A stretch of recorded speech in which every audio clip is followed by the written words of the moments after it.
La forêt boréale, le plus grand biome forestier de la planète Terre, couvre plus du quart des forêts du globe. Au Québec, la sapinière à bouleau blanc, aussi appelée la forêt boréale mélangée ou mixte, s'étend sur 140 000 km² dans la partie sud de la forêt boréale. Cette forêt est composée d'essences résineuses, sapins baumiers, épinettes noires et blanches, pins gris, mélèzes et thuyas ou cèdres. Elle contient aussi des feuillus, peupliers faux-trembles et baumiers et bouleaux à papier. Depuis des millénaires, la faune et la végétation qui habitent la forêt boréale se sont adaptées aux perturbations naturelles qui façonnent cet écosystème. Feux de forêt et épidémies d'insectes, notamment la tordeuse des bourgeons de l'épinette et la livrée des forêts, ont surtout modelé le paysage et dynamisé la forêt.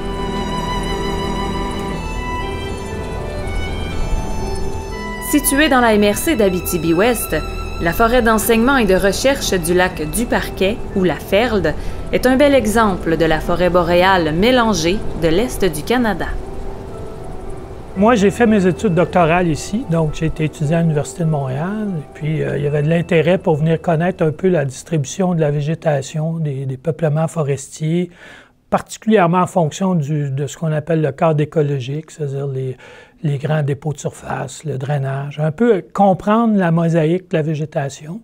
Et puis, on avait choisi le canton Hébécourt et Roquemaure pour travailler parce qu'il y avait encore passablement de peuplements résineux. C'est un endroit qui avait été jusqu'à un certain point protégé de l'exploitation forestière et qui n'avait pas été colonisé. La forêt d'enseignement de recherche a été créée peut-être avant tout parce qu'il y avait beaucoup de recherches qui étaient faites sur le territoire et qu'on voulait avoir une certaine pérennité, si on veut, de ces recherches-là, que les quadras qu'on avait mis en place, la recherche qu'on avait mis en place, il y a une certaine forme de pérennité. Fait que ça, c'était une des raisons. Puis l'autre raison, c'était parce qu'on voulait se rapprocher un peu plus des partenaires qu'on avait dans le milieu forestier. Ça explique d'ailleurs pourquoi il y a des recherches qui sont faites dans une zone de conservation où il n'y a pas d'aménagement forestier, parce que c'est là où on suit un peu comment les processus naturels se déroulent, mais qu'il y a une zone d'aménagement où là, on fait des traitements sylvicoles avec les partenaires de la forêt, puis qu'on est capable de faire la comparaison entre la dynamique naturelle et puis la dynamique suite à l'exploitation forestière. Au cours des années 80 et 90, plusieurs chercheurs et étudiants travaillant dans une variété de disciplines scientifiques viennent étudier cette forêt sous tous ses angles. Certaines études ne durent qu'1 ou 2 ans, tandis que d'autres études et dispositifs sont mis en place pour des suivis à plus long terme. En 1993, l'UQAT et l'UQAM soumettent conjointement le projet de création de la forêt d'enseignement et de recherche du lac du Parquet au ministère des Ressources naturelles. Le projet nécessite que les compagnies forestières Tembec et Norbord cèdent leurs droits sur le territoire.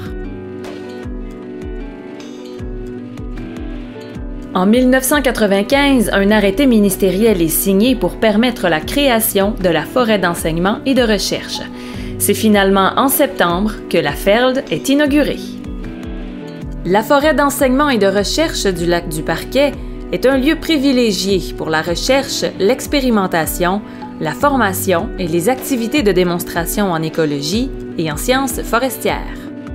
Une partie des recherches réalisées dans cette forêt vise à acquérir des connaissances de base sur le fonctionnement des écosystèmes forestiers, par exemple les effets du climat sur la croissance et la reproduction des arbres, les effets de l'âge et de la composition des forêts sur les processus du sol, ainsi que la biodiversité y sont étudiés.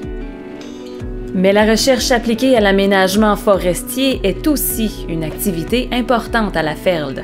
On y réalise des essais en sylviculture, notamment dans des coupes partielles et des plantations expérimentales. En fait, moi, je dirais que ce qui est probablement la chose qui est le plus particulier au lac du Parquet jusqu'à un certain point, c'est la longue chronoséquence après feu.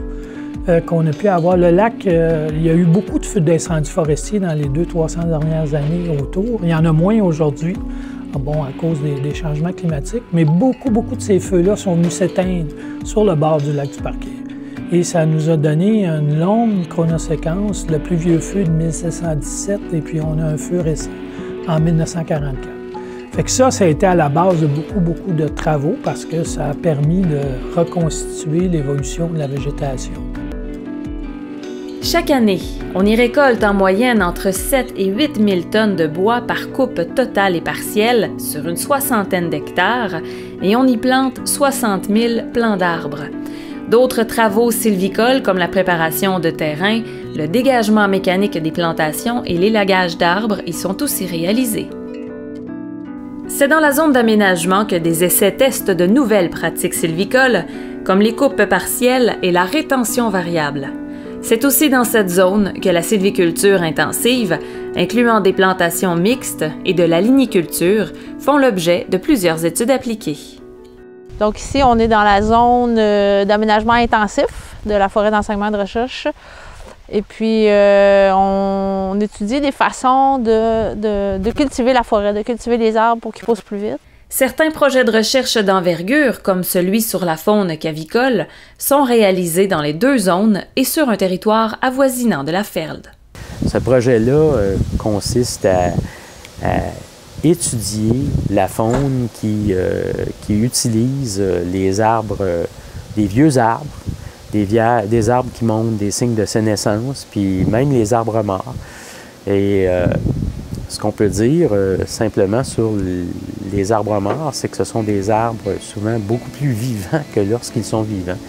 Ils permettent et ils offrent à la faune, entre autres la faune de mammifères et d'oiseaux, des gîtes importants. La station de recherche de la forêt du lac du Parquet a été bâtie et inaugurée en 2005, 10 ans après la création de la Feld. Ces infrastructures sont essentielles pour la poursuite des travaux de recherche sur le terrain, mais aussi pour l'accueil de chercheurs de l'UQAT et de l'UQAM et d'autres organismes de recherche. La station abrite un laboratoire de pointe en dendroécologie pour les études de cernes de croissance, ainsi qu'un laboratoire en paléoécologie qui a été ajouté en 2010 dans la phase 2 de construction de la station. Les échantillons d'arbres ou de sédiments analysés dans ces laboratoires peuvent provenir des études réalisées bien au-delà des frontières de la Feld et même de celles du Québec. D'autres laboratoires servent surtout à faciliter le pré-traitement d'échantillons, que ce soit des végétaux, du sol, des insectes ou d'autres organismes, en vue d'analyses plus fines dans des laboratoires des chercheurs concernés. En incluant le pavillon des jardins, ajouté dans la phase 2 de construction, la station de recherche de la Feld peut accommoder une quarantaine de personnes. De plus, avec son accès à la forêt naturelle et aménagée ainsi qu'aux dispositifs de recherche, la station est un lieu privilégié pour l'enseignement et plusieurs cours s'y donnent chaque année. D'autres activités sont organisées à presque tous les ans à la station de recherche, que ce soit des transferts technologiques, des rencontres scientifiques et même l'accueil de groupes scolaires.